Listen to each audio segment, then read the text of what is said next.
Sige na, pumasok na kayo. Ha? Birthday ng best friend mo! Ba't inaaway mo? Tama lang sa kanya yun para magtanda siya. Ano ba kasi nangyari? Kanina lang okay lang kayo ah. Hindi ako yung nagsimula. Ang kapal ng mukha niya landingin ka sa harapan ko. Gerald, I think you're imagining things kasi walang nangyaring ganun kanina. So ano? Pinagtatanggol mo pa siya. Mabuting kaibigan ko si Maki. Kaya huwag mong pag-isipan yung closeness namin.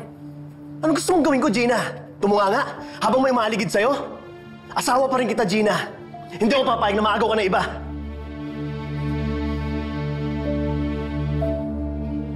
Napakadumi ng iniisip mo.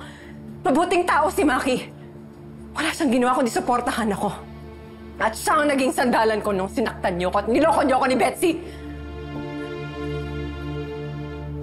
Pinaglalaban lang kita, Gina, dahil ayoko mawala ka. Bakit? Ganyan ba iniisip mo sa akin, ha? Tingin mo? Weak ako sa temptation? Tingin mo gagawin ko sa'yo yung ginawa mo sa akin? Gina, hindi ganun. Ngayon, alam mo na yung pakiramdam na niloko ka ng taong mahal mo. And you think wala naman talaga nangyayari sa amin ni Maki. Ngayon, isipin mo kung ano naramdaman ko nung nalaman kong totoong nag-cheat ka sa akin kasama si Betsy. Tapos ngayon gusto mo patawarin kita? Ikaw na nga tong nakasakit. Ikaw pa yung praning? Kapal na mukha mo? Alam mo, huwag na natin to ayusin.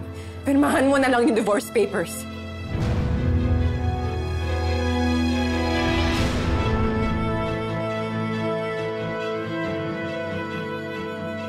Dali, Gina. Huwag naman ganun. Ano ba? Ayoko na! Pagsabahan natin to. Huwag ka na magsalita. Ayoko nang marinig na magbabago ka or babawi ka. Because you do nothing but hurt me, Gerald! Gina, sorry. Sorry kung nagdilim yung paningin ko kanina. Sorry kung nag-isip pa ako kung ano sa inyo ni Maki. Hindi lang yun yung problema. Every time na nagtatalo tayo ng ganito, naaalala ko lang lahat ng pagtataksil mo! Ano ba kailangan kong gawin para patunayan sa'yo nagbabago na ako? Na nagsisisi na ako? I don't even know if I will believe you.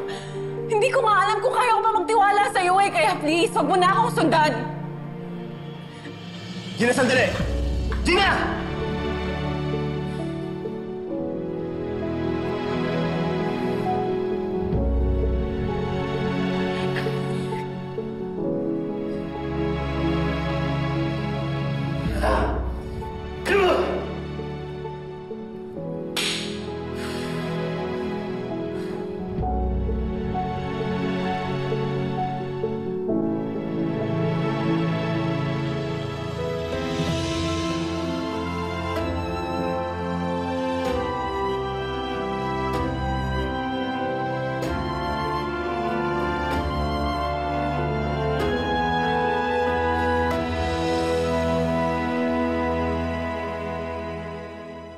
Congratulations!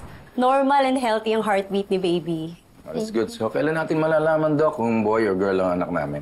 Sa 5th month ng pagbubuntis ni Mrs., madedetermine na natin ang gender ng bata. So, paano? Mauna na muna ako. Iwan ko muna kayo so you can enjoy the moment. Okay. Salamat, Doc. Thank you. Salamat.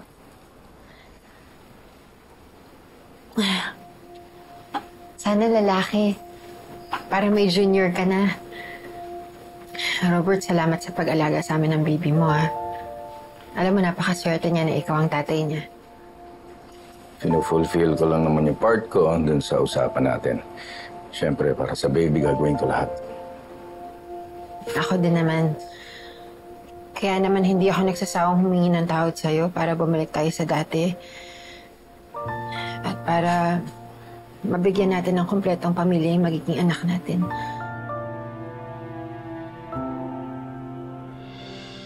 Hindi ganun kadali yan, Betsy. Naiintindihan ko naman.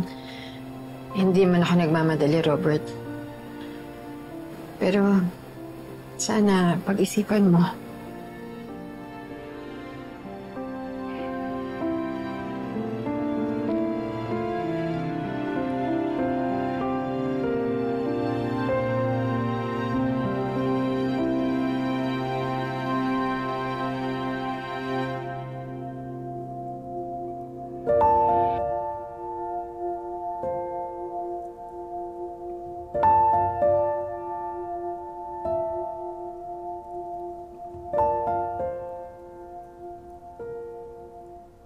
Mali naman kasi talaga yung ginawa mo, kuya.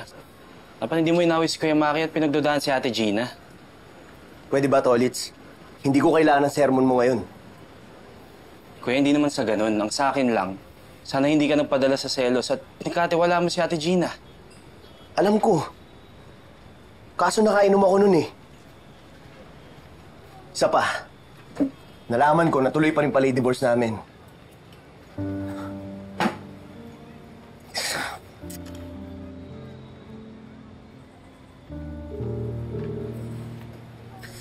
Gina, please.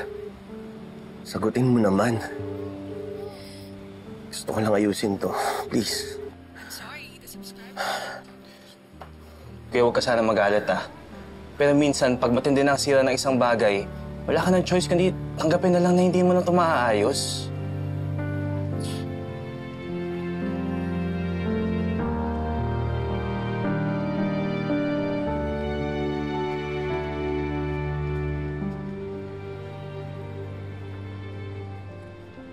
Okay na. Thank you. Gusto mo daw akong makausap?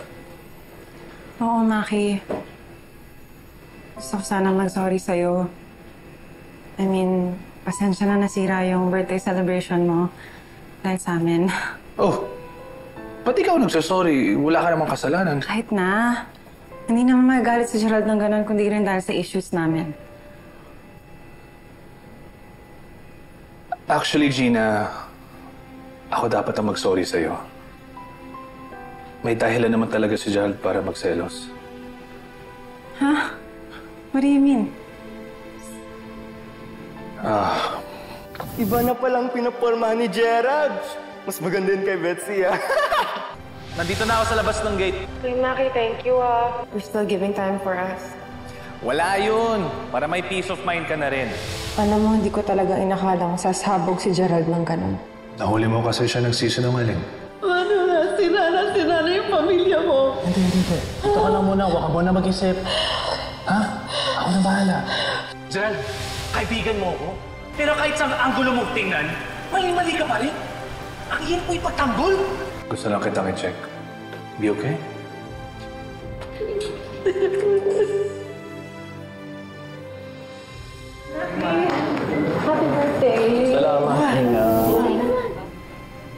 Matagal ko nang tinatago ang totoong nararamdaman ko. Pero sa tingin ko, oras na para malaman mo. Gusto kita, Gina. Noon pa, mahal na mahal kita.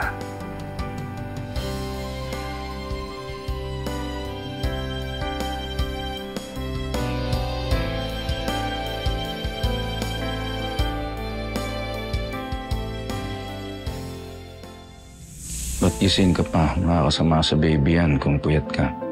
Pwede mo ba akong samahan sa taas? Makit ka na sa taas, ako na bahala. Salamat, Robert. Pasok! Tita Connie. May kailangan po kayo? Pinapunta ako dito ni Robert. Gina, gusto ko sana ilaban yung marriage natin. Kaso mo ang dami ng pangit na nangyari. Kaya yun ako nang mahirapan ka. Nang tanging paraan lang para maitama ko yung pagkakamali ko. Ibigay yung freedom mo.